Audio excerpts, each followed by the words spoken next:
The Los Angeles Dodgers have been the most dominant regular season team for over a decade now. They've made the postseason in every year since 2013 and climbed the top of the baseball mountain in 2020 and now in 2024, winning their second World Series over that time frame. The Dodgers may not be your typical underdog story, but the franchise has overcome a legacy of postseason failure, a mountain of injuries, and their 2020 World Series title being discredited at every opportunity. The Dodgers defeated the narratives in 2024, firmly putting themselves at the forefront of the American baseball world and the international one. The story of their climb to the top in 2024 may be one worthy of a Hollywood script.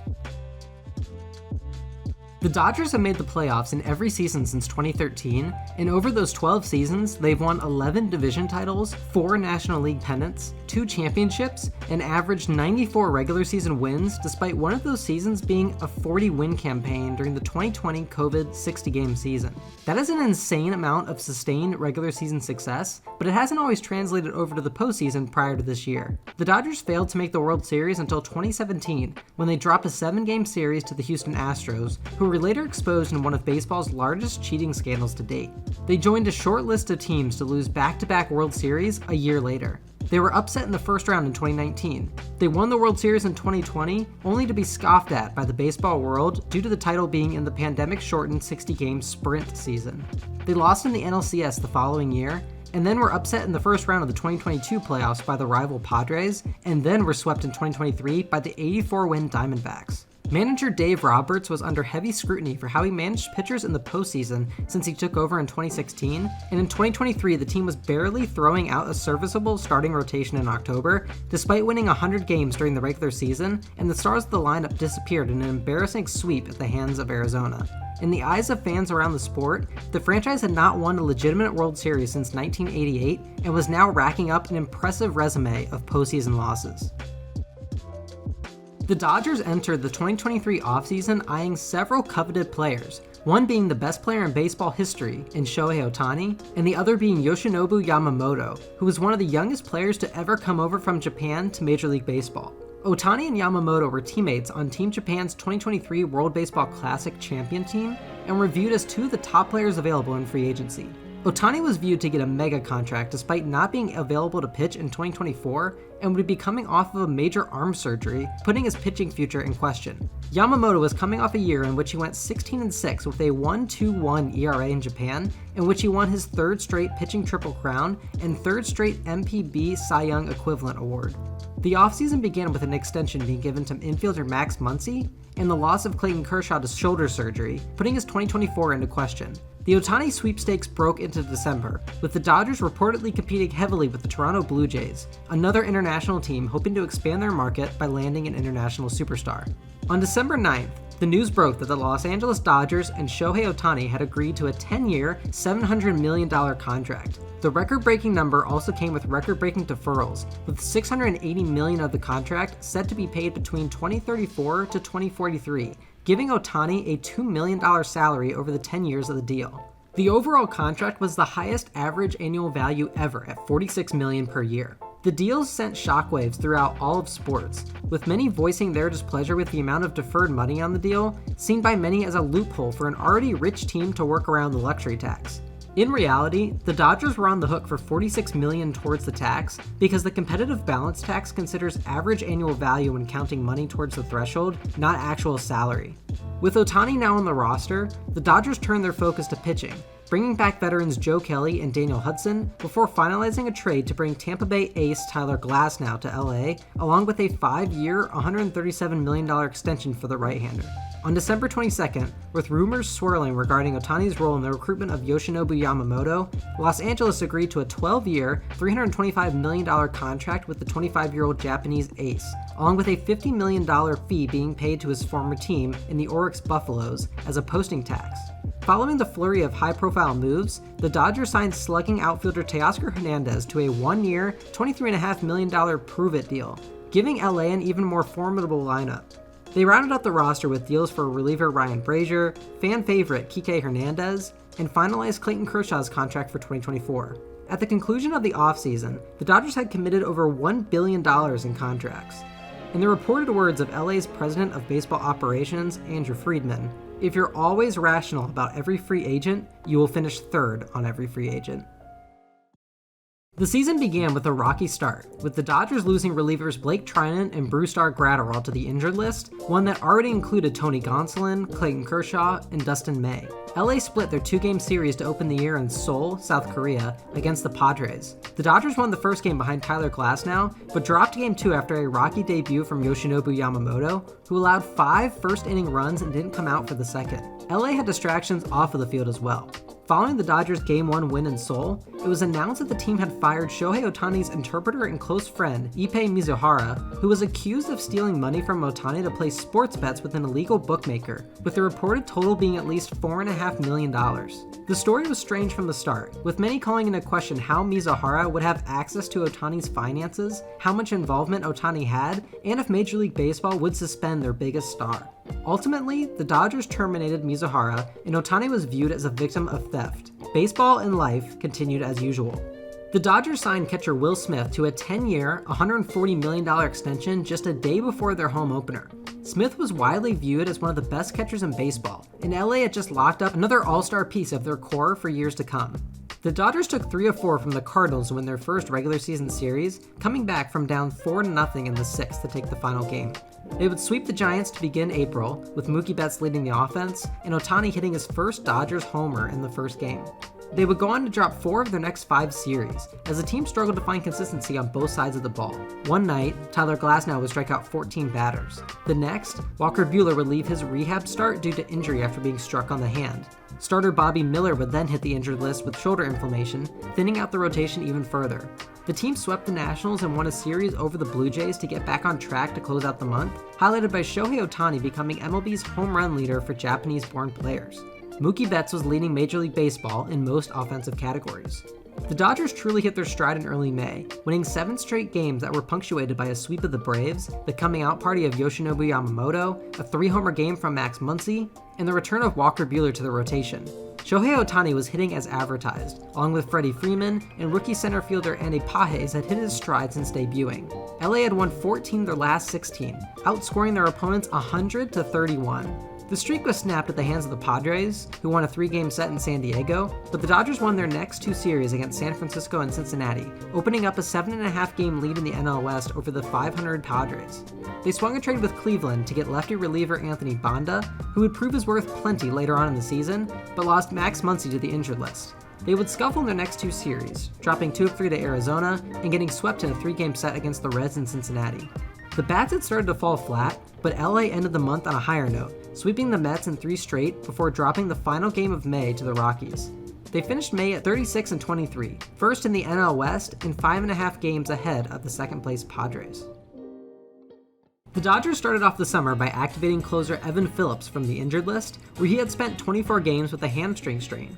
The move would greatly reinforce an injured bullpen, one that was missing Ryan Brazier, Joe Kelly, and Brusdar Graterol. One of the bright spots in LA's pitching department was rookie Gavin Stone, who shut down the Rockies in early June to improve to 6-2 on the year.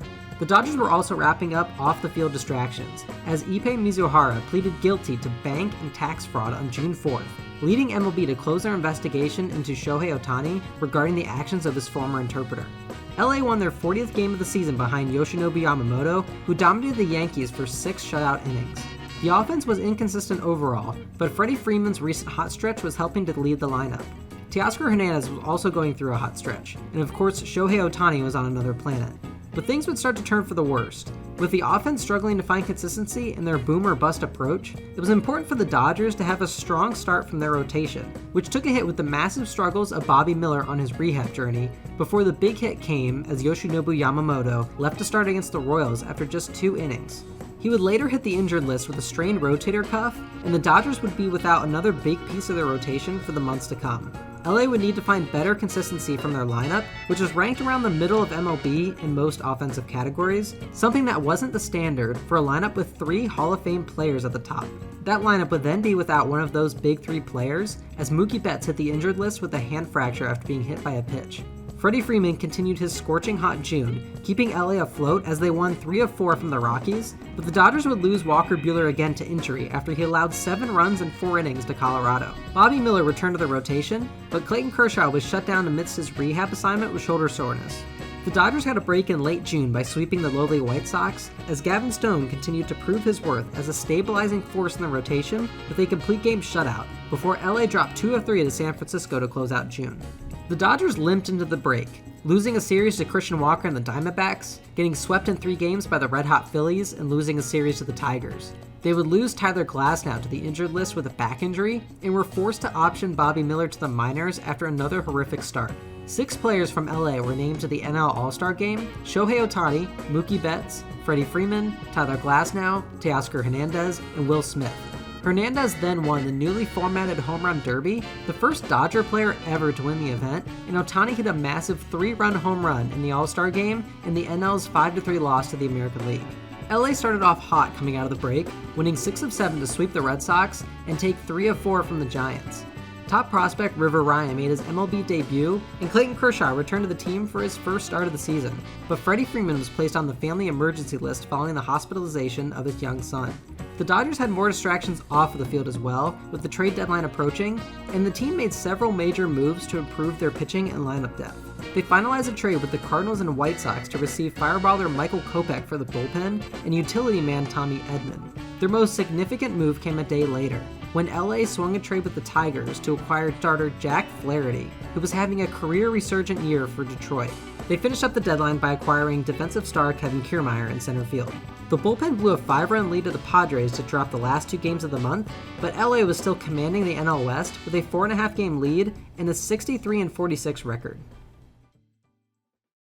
The final months of the regular season saw both stability and uncertainty, as the revolving door of pitching injuries continued. Jack Flaherty pitched in his debut 6 scoreless innings in a Dodgers win over Oakland.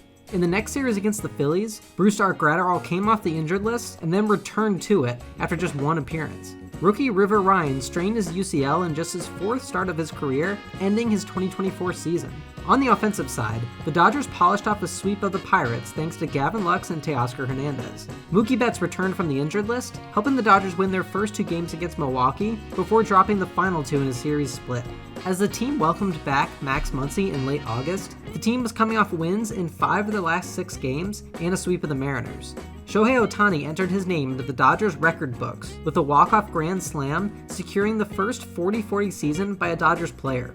LA would win the series and their next against the Baltimore Orioles before welcoming in the red-hot Diamondbacks. Clayton Kershaw would leave his start in the opener before being placed back on the injured list with a toe injury. Despite the setback, the Dodgers took 3 of 4 from Arizona, split a series with the Angels, and took 2 of 3 from Cleveland. They sat at 86-57 and had a 6-game lead over the Padres with 3 weeks left to play. The Dodgers were piecing together their rotation, as Jack Flaherty was the anchor for a staff that features a struggling Walker Buehler, Landon Knack, and Bobby Miller, along with an injured Clayton Kershaw and now Gavin Stone, who was headed to the injured list with shoulder inflammation and would eventually be lost for the season. The pitching would get reinforcements, with Yoshinobu Yamamoto making his first start back against the Cubs on September 11th, where he threw 4 innings while on a workload limit. But just as soon as one starter would return, LA would learn that Tyler Glasnow would not pitch again in 2024 after being shut down with a sprained elbow. The Dodgers would come alive to salvage the final 2 of a 4-game set with Atlanta before blowing the doors off of Miami in a 20-4 win in the final game of the series, one that saw Shohei Ohtani hit 3 home runs, steal 2 bases, and drive in 10 runs. He also happened to make history, becoming the first player in MLB history to put up 50 home runs and 50 steals in a single season, and he did it in dramatic fashion.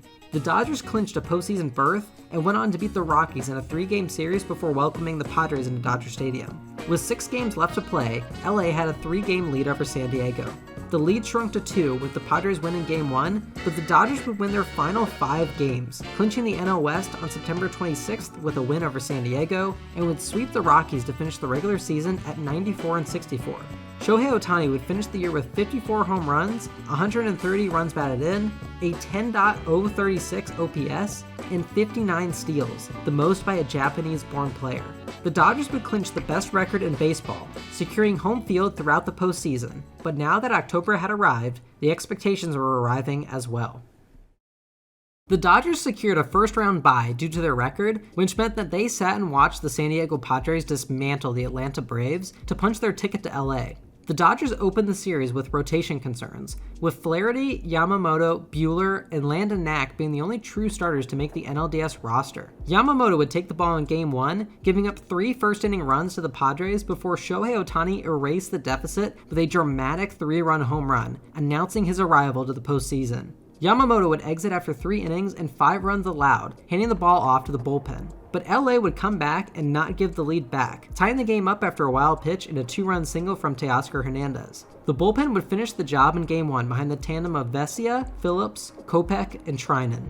Game 2 was a Padres offensive blowout. Jack Flaherty was rocked early with home runs by Fernando Tatis Jr. and David Peralta, and Yu Darvish held the Dodgers offense at bay over 7 innings. Late home runs by Jackson Merrill, Xander Bogaerts, Kyle Higashioka, and another by Tatis would put the game out of reach. LA was headed to San Diego with the series tied, and a very real chance of their season going out with a whimper once again in the first round.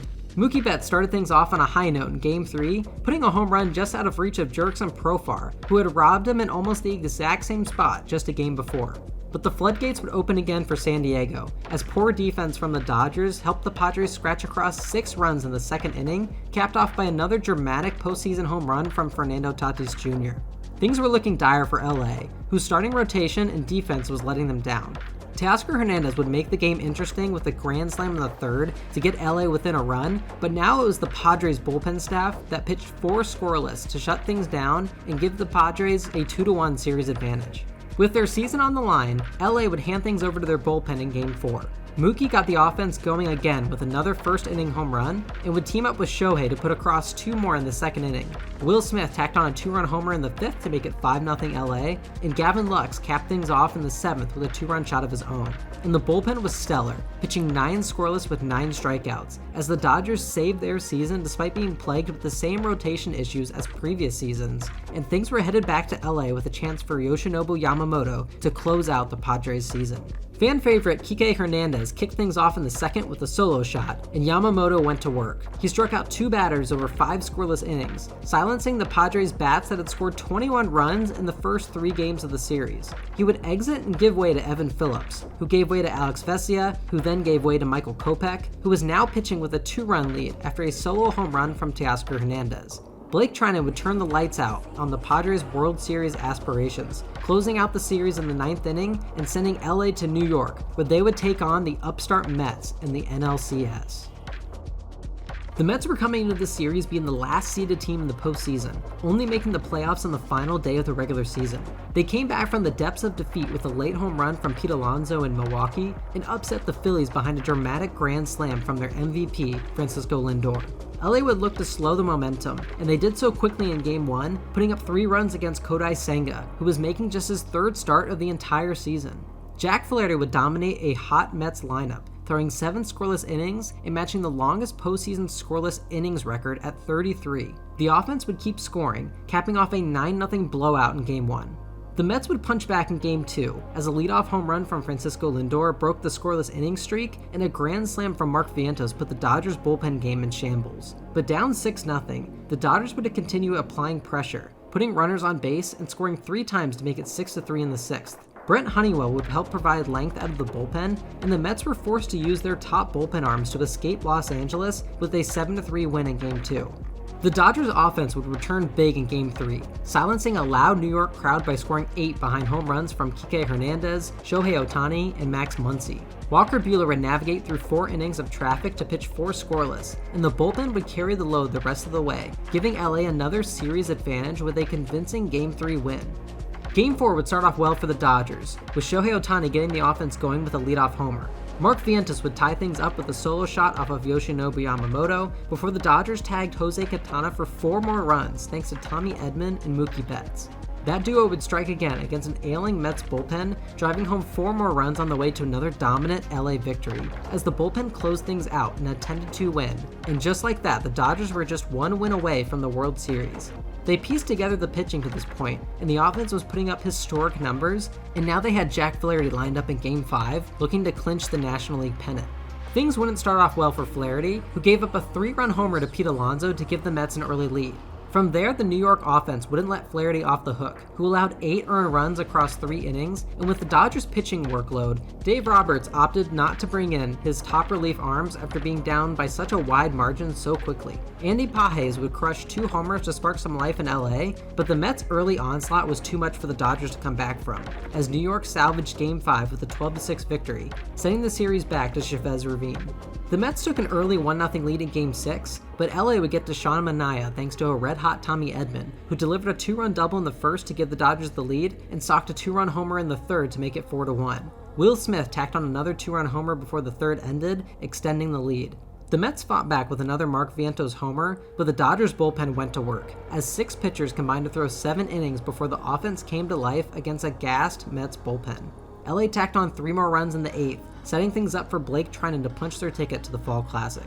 Treinen struck out the side in the 8th, and after the Mets showed one last ounce of fight by scratching across another run, got Francisco Alvarez to ground out to seal the National League pennant and to set a date with the New York Yankees for the 2024 World Series title. The Dodgers were headed back to the Fall Classic for the first time since 2020, behind the NLCS MVP bat of trade deadline acquisition Tommy Edman, and the bullpen that made the rotation struggles a thing of the past, and the lineup that demolished an ailing Mets pitching staff, scoring an NL record 46 runs in the series. They did it without Freddie Freeman, who was nursing an injury, and with just 3 full-time starters, one of which was returning from a months-long injury. And with that, the big market World Series set, with the Los Angeles Dodgers taking on the New York Yankees. The Yankees had one of the easier paths to the World Series in recent memory, going through 2 solid AL Central teams in the Royals and Guardians. They boasted a 1-2-3 lineup punch of Juan Soto, Aaron Judge, and Giancarlo Stanton, one that rivaled the Dodgers tandem of Ohtani, Betts, and Freeman.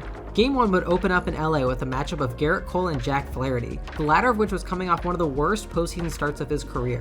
Game 1 was scoreless until the bottom of the 5th, when Will Smith brought home Kike Hernandez on a sacrifice fly. But postseason Giancarlo Stanton turned the game upside down with a go-ahead 2-run homer in the 6th, spoiling Jack Flaherty's dominant outing. Aaron Boone would deploy the Yankee bullpen, keeping them in front until the 8th, when sloppy defense from Gleyber Torres put Shohei Ohtani at third base with less than 2 outs, allowing him to score the tying run on a sacrifice fly from Mookie Betts. Things would remain tied until the 10th, when the Yankees took the lead on a ball off the bat of Anthony Volpe. Looking to steal Game 1 in LA, Boone sent Jake Cousins out to close out the 10th, but a walk and a single led to a pitching change, in which lefty Nestor Cortez was brought in to face Shohei Ohtani, Mookie Betts, and Freddie Freeman. After getting Ohtani to fly out, Cortez and the Yankees walked Betts to face an injured and struggling Freddie Freeman, who needed just one pitch to create one of the most iconic moments in World Series history, crushing a walk-off grand slam and etching himself in Dodgers and MLB postseason lore for eternity, right up there with Dodgers legend Kirk Gibson. The Dodgers had snatched victory back from the Yankees and handed them their most demoralizing loss of the season. Game 2 was not too far away. NLCS MVP Tommy Edman started things off for LA with a home run in the 2nd inning, which was answered by Juan Soto's game-tying shot in the 3rd.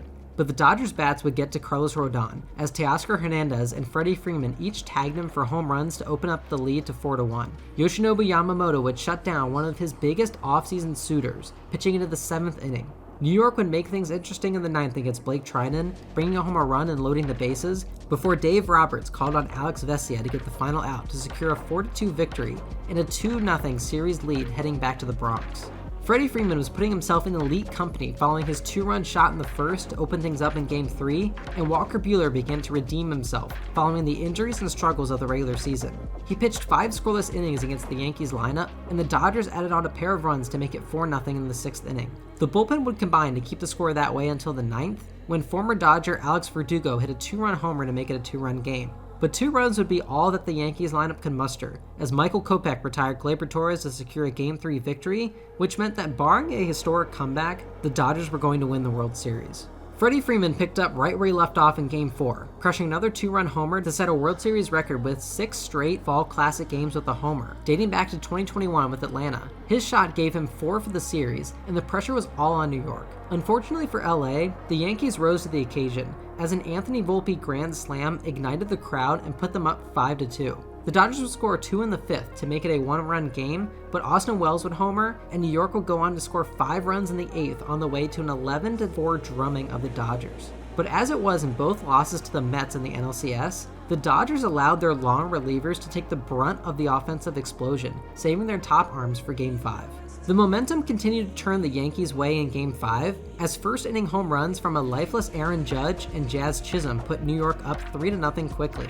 They would add on 2 more on an Alex Verdugo single and another Giancarlo Stanton postseason home run, and with Garrett Cole on the mound, the Yankee faithful was starting to believe in miracles. That faith would nearly evaporate in what was one of the wildest innings in World Series history, which started off with a single, a misplay by Aaron Judge, and a throwing error by Anthony Volpe to load the bases with nobody out. Cole would then strike out Gavin Lux and Shohei Ohtani, giving himself an escape route out of the inning.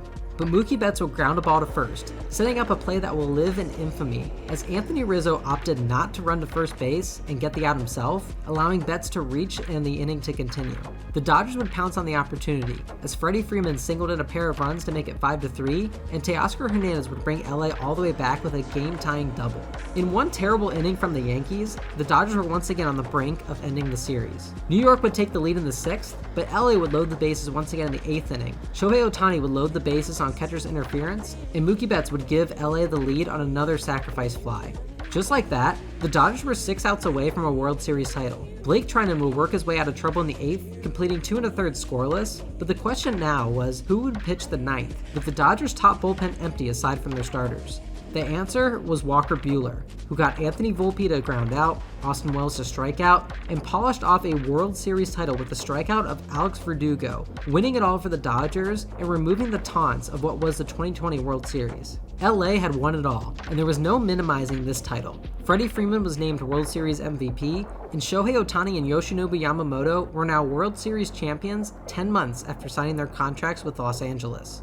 The Dodgers had expelled the demons of postseason past, and Walker Buehler got his redemption with his heroics out of the bullpen. No Hollywood script could have written up a wilder comeback than that of the 5th inning. The Dodgers did historic actions on and off the field during the 2024 MLB season, most of which fell on the shoulders of Shohei Ohtani, who signed a record-setting contract both in total value, average annual value, and in deferred money. Ohtani was named the 2024 NL MVP after an unrivaled season out of the DH position, and his unique contract structure specifically allows the Dodgers to take advantage of their World Series window with their financial flexibility. The team had several major free agents coming into the offseason, notably Teoscar Hernandez, Jack Flaherty, Walker Buehler, and Blake Trinan, among others. But the long-term commitments to All-Star and Hall of Fame caliber players like Ohtani, Yamamoto, Mookie Betts, Freddie Freeman, Tyler Glasnow, and Will Smith has set them up for years of success. In free agency this offseason, the team has already signed 2-time Cy Young winner Blake Snell to a massive 5-year deal, remained in on Juan Soto before he signed to the Mets, and still have made moves to bring back Blake Trinan and sign Michael Conforto, and at the time of this recording are still heavily interested in retaining Teoscar Hernandez. LA isn't going anywhere anytime soon, and their financial flexibility and ability to develop top talent on both sides of the ball has set them up for long-term success. Add in all of the injuries that the Dodgers suffered in 2024, and there's no reason to believe that LA isn't the top World Series favorite at this point. On top of all that, remember that Shohei Ohtani can also pitch. He'll be back on the mound in 2025, forming a rotation that could consist of him, Yamamoto, Blake Snell, Tyler Glasnow, Tony Gonsolin, and Dustin May. The team is also heavily linked to another Japanese superstar and pitcher Roki Sasaki. There's a reason that teams like the Mets are saying that they want to model themselves after the Dodgers. No team in baseball has had this much sustained success in the regular season, and few teams have more than one World Series title in the past 10 years. Like it or not, the Dodgers and their payroll, their talent, and their player development are going to be dominating the years to come.